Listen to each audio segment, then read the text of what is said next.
prinsip-prinsip kerajaan Allah. Di dalam Injil Matius pasal 6 ayat 33. Tetapi carilah dahulu kerajaan Allah dan kebenarannya, maka semuanya itu akan ditambahkan kepadamu. Tetapi carilah dahulu kerajaan Allah dan kebenarannya. Seek ye first. Carilah dahulu kerajaan Allah. Sebelum saya masuk lebih jauh, saya ingin bertanya pendapat dari Bapak Ibu Saudara sekalian. Saya tahu Bapak Ibu adalah orang-orang yang setia beribadah kepada Tuhan, datang dengan setia beribadah. Saya mau bertanya begini, pertanyaan saya sederhana. Menurut Bapak Ibu yang sudah setia beribadah, menurut Bapak Ibu, apakah kita sudah mencari kerajaan Allah? Gampang toh, saya ulangi ya. Kita yang sudah beribadah ini apa sudah mencari kerajaan Allah? Jawabannya dua-dua benar. Mengapa saya katakan demikian? Memang dengan kita beribadah, kita sudah mencari kerajaan Allah. Tetapi, nah ini ada tetapinya, ini yang tidak enak. Kalau hanya beribadah, tok, datang kebaktian, tok, titik, maka saya katakan belum. Karena ternyata mencari di sini adalah mempraktekkan. Kita kan tidak pernah berpikir apa sih mencari itu ya toh. Pemikiran kita kadang-kadang sangat terbatas. Kita pikir kalau mencari kerajaan Allah itu oh ya, kalau saya tiap minggu rutin datang ibadah, itu sudah berarti kita mencari kerajaan Allah. Ternyata mencari kerajaan Allah itu mempunyai arti yang lebih dalam. Mencari kerajaan Allah adalah mempraktekkan apa yang perlu dipraktekkan, prinsip-prinsip dari kerajaan itu. Karena kerajaan Allah ada prinsip, ya toh? Ada prinsip-prinsip kerajaan Allah yang saya katakan seringkali berlawanan dengan prinsip-prinsip dunia. Kalau persatuan diberkati itu, saya rasa itu umum, saudara. Kita juga punya peribahasa tentang itu. Tapi ada prinsip-prinsip di mana prinsip-prinsip ini berlawanan dengan prinsip-prinsip yang kita kenal di dalam dunia ini. Nah inilah yang perlu kita lakukan. Kalau kita disuruh milih, lebih baik kita memilih prinsip kerajaan Allah. Mengapa saya katakan demikian? Karena dunia ini cuma sementara. Satu saat kerajaan dunia ini akan runtuh. Saudara bisa baca itu di Wahyu mulai 17, 18 dan seterusnya. Di situ diceritakan bahwa satu saat semua kerajaan dunia ini, sistem kerajaan dunia ini, sistem religius, sistem ekonomi, sistem perbankan, sistem perdagangan, sistem entertainment, semua sistem yang ada di dunia ini, firman Tuhan berkata akan runtuh. Dan kita sudah mengecap sebagian. Betul nggak? Ingat berapa tahun yang lalu? Kita kan sudah mengecap sebagian kan? Nyicipi kan? Kita nggak bisa keluar kemana-mana. Bepergian nggak bisa. Kontak sama orang nggak bisa.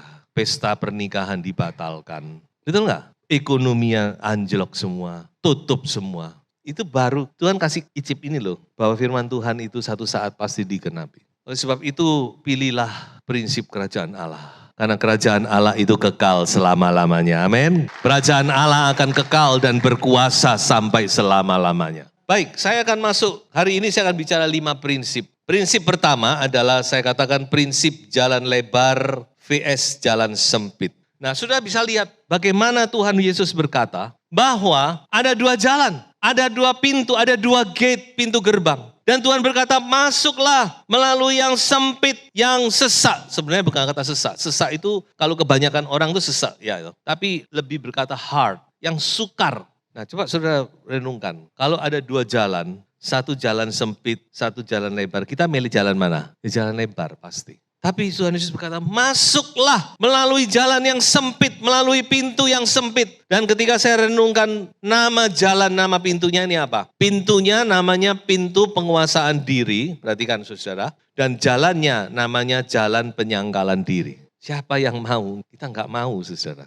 Ada 2 jalan, ada yang lebar kok cari yang sempit. Ada jalan tol kok cari jalan yang geronjalan, yang berlika-liku. Ya masuk jalan tol lah. Tapi firman Tuhan berkata, pilih jalan yang sempit. Pilih pintu yang sempit, jalan yang sukar itu. Jalan penyangkalan diri, pintu penguasaan diri. Ingat, pintu penguasaan diri. Pintunya aja sudah tulis pintu penguasaan diri. Jika saya renungkan penguasaan diri ini penting dalam hidup kita. Seringkali kita gagal di sini. Makanya buah roh ditutup dengan penguasaan diri. Saya pikir luar biasa memang firman Tuhan. Mengapa kok penguasaan diri? Karena penguasaan diri itu kayak kunci, ceklek aman. Rumah saudara sudah dikunci ketika keluar, kalau belum dikunci pasti saudara kepikiran. Tapi dikunci ceklek aman. Tapi seringkali kunci kita terbuka. Di mana jalan yang sempit ini berujung, yaitu di pintu gerbang mutiara. Amin. Memang sempit, tapi ujungnya adalah pintu gerbang mutiara dan jalan yang berlapis emas.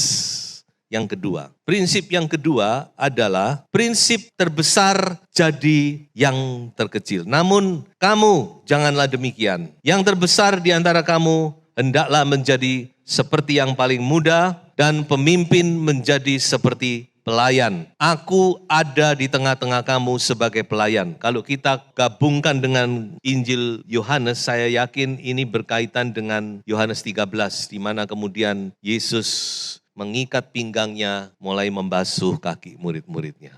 Ini percakapan di malam terakhir. Coba bayangkan, ini sudah malam terakhir. Sebentar lagi Yesus mau ditangkap. Besok Yesus disalib. Saudara tahu apa yang diperbincangkan murid-murid? Siapa yang terbesar di antara kita? Oh my God. Bayangkan sudah. Ini Yesus mau ditangkap. Mereka masih engkel-engkelan. Siapa yang lebih gede? Yang paling besar di antara kita 11 orang. Yudas sudah pergi. Atau Yudas sudah pergi atau belum, kita nggak tahu ya. Mereka masih gegeran sendiri. Itulah manusia. Murid-murid ini. Ya, makanya saudara kalau lihat hamba-hamba Tuhan, ya kedagingannya masih muncul, jangan kecewa ya. Memang hamba Tuhan juga masih perlu diproses. Saya dan istri juga diproses. Kadang kedagingan kita masih muncul. Dan paling sulit PR utama dari seorang gembala itu di sini. Saudara. Bagaimana membawa diri sendiri dan membawa jemaat menjadi manusia rohani. Bukan mengumpulkan jemaat, bukan membangun gereja besar, bukan itu. Itu masih nomor 2, nomor 3. Tapi tujuan, kepercayaan, misi utama seorang gembala adalah mendewasakan domba-domba. Membawa domba-domba menjadi manusia rohani. Dan tentu harus dimulai dari diri sendiri. Ya toh, kalau gembalanya tidak rohani, gimana bisa jemaatnya rohani? Nggak mungkin. Nggak mungkin. It's impossible. Makanya doakan saudara ya. Nah jadi inilah prinsip leadership sebenarnya. Prinsip leadership kerajaan Allah di sini. Dan itu sudah dipraktekkan oleh Tuhan Yesus. Filipi 2 dikatakan dia yang setara dengan Bapa, dia mengosongkan diri sedemikian rupa sampai dikatakan menjadi seperti hamba. Tapi apa yang terjadi ketika dia sudah merendahkan diri, dikatakan dia ditinggikan di tempat yang tertinggi. Ya, jadi inilah prinsip kepemimpinan secara rohani adalah melayani, servantship, not lordship. Kalau kepemimpinan secara dunia, lordship, dominionship. Tapi kepemimpinan secara rohani adalah servantship, servanthood, melayani seperti hamba. Tetapi pada akhirnya dikatakan engkau akan ditinggikan oleh tangan Allah. Yang ketiga adalah prinsip memberi lebih baik dari menerima. Dalam segala sesuatu telah kuberikan contoh kepada kamu bahwa dengan bekerja demikian kita harus membantu orang-orang yang lemah dan harus mengingat perkataan Tuhan Yesus. Sebab ia sendiri telah mengatakan adalah lebih berbahagia, lebih diberkati, memberi daripada menerima. Nah ini kan jelas bertentangan dengan prinsip dunia. Prinsip dunia kan yang bisa menerima sebanyak-banyaknya. Nah, menerima. Itu prinsip dunia. Tetapi prinsip firman Tuhan memberi, dan memberi. Dan firman Tuhan berkata, semakin kita memberi, semakin kita akan berbahagia. Coba saudara lihat, orang-orang yang suka memberi, wajahnya pasti berbahagia. Kenapa? Karena ketika dia melihat orang-orang diberkati, orang-orang ditolong, dia ada sukacita. Ini sesuatu prinsip yang tidak bisa dimengerti oleh dunia. Dan yang sangat berlawanan dengan prinsip ekonomi dunia. Makanya saya katakan tadi, prinsip kerajaan Allah itu seringkali berlawanan dengan prinsip dunia. Nah, tinggal kita mau ngikut yang mana. Kalau kita mau berbahagia, kata berbahagia di sini dalam terjemahan lain adalah kalau kita mau diberkati, kita harus belajar memberi. Belajar, saya katakan belajar memberi. Karena memberi itu tidak bisa kalau nggak belajar. Tidak mungkin saudara akan memberi 100 rupiah kalau tidak dimulai dari 5 rupiah. Tidak mungkin. Kita belajar 10 rupiah, 20 rupiah. Sampai seperti jadi sesuatu yang natural. Yang mengalir begitu saja. Saya juga belajar.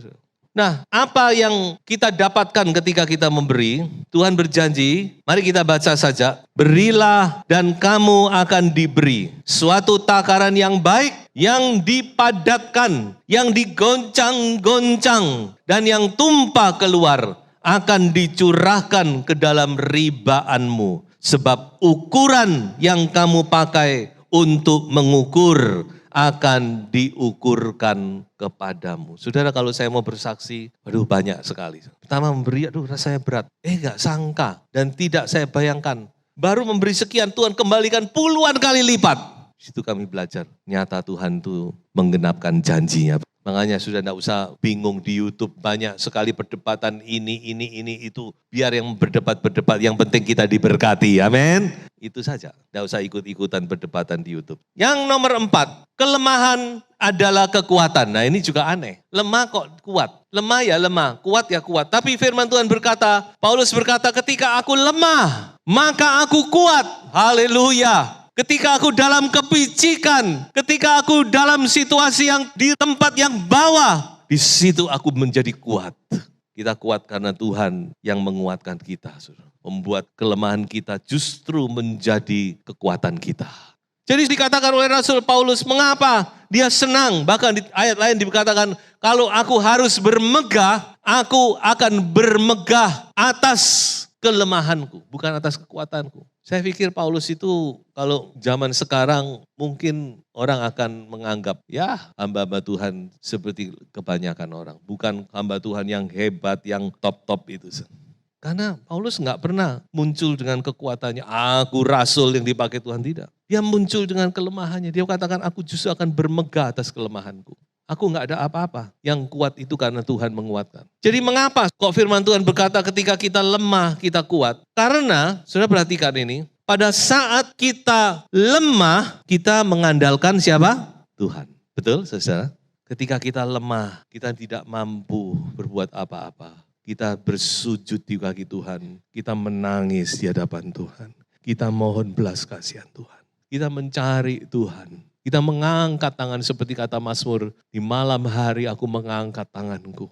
Karena kita tidak mampu, Tuhan aku tidak mampu, aku tidak kuat Tuhan. Sebaliknya, ketika kita kuat, kita kadang-kadang lupa Tuhan. Ketika kita kuat, kita cenderung mengandalkan kekuatan kita. Aku bisa, aku pinter, aku berpengalaman. Tapi coba kalau kita lemah, kita datang minta belas kasihan Tuhan. Kita mengharapkan kemurahan Tuhan. Dan disitulah kekuatan dari Tuhan itu diberikan kepada kita. Itulah prinsipnya. Makanya harus kata, aku senang rela dalam kelemahan, dalam siksaan, dalam kesukaran, dalam penganiayaan dan kesesakan oleh karena Kristus. Sebab jika aku lemah, maka aku kuat. Jika aku lemah, aku tidak berdaya, di situ aku mendapat kekuatan. Dan ketika kita mencari Tuhan, apa yang kita dapat? Mari kita baca bersama. Tetapi jawab Tuhan kepadaku, cukuplah kasih karuniaku bagimu, sebab justru dalam kelemahanlah kuasaku menjadi sempurna. Sebab itu terlebih suka aku bermegah atas kelemahanku, supaya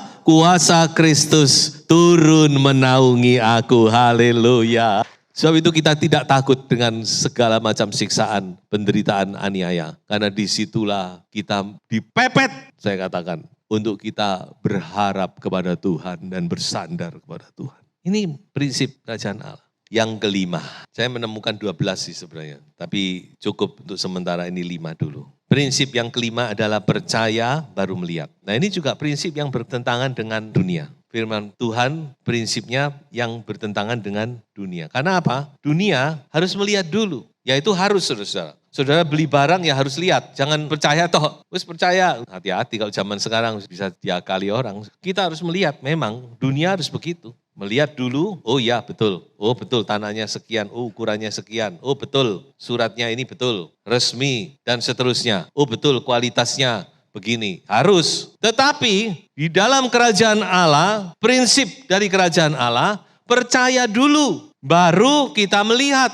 Ini kan teguran dari Tuhan Yesus kepada Thomas. Kamu mau melihat dulu baru percaya. Tapi berbahagialah orang-orang yang walaupun tidak melihat, dia percaya. Dan itu saudara dan saya. Petrus berkata kita ini orang-orang yang diberkati. Karena walaupun kita belum pernah melihat dia, yaitu Yesus, tapi kita percaya bahwa Yesus itu ada. Amin. Bahwa dia mengasihi kita. Petrus berkata, Anda dan saya ini termasuk orang-orang yang berbahagia. Jadi percaya dulu baru melihat. Itu prinsip kerajaan Allah. Dan ketika kita percaya, apa yang akan terjadi? Dikatakan oleh Tuhan Yesus, jikalau engkau percaya, engkau akan apa? Melihat kemuliaan Allah. Saudara berdoa, punya masalah persoalan. Sudah berdoa, saudara percaya. Dan saudara akan melihat kuasa Tuhan dinyatakan. Jadilah seperti Ibu Hana, 1 Samuel ya. Bagaimana ketika dia menangis berdoa untuk minta anak. Dan hamba Tuhan berkata, pulanglah Tuhan sudah mendengar doamu. Langsung dia bersuka cita. Karena dia percaya, dia pegang janji Tuhan. Percayalah, Tuhan Yesus berkata, percayalah, percayalah,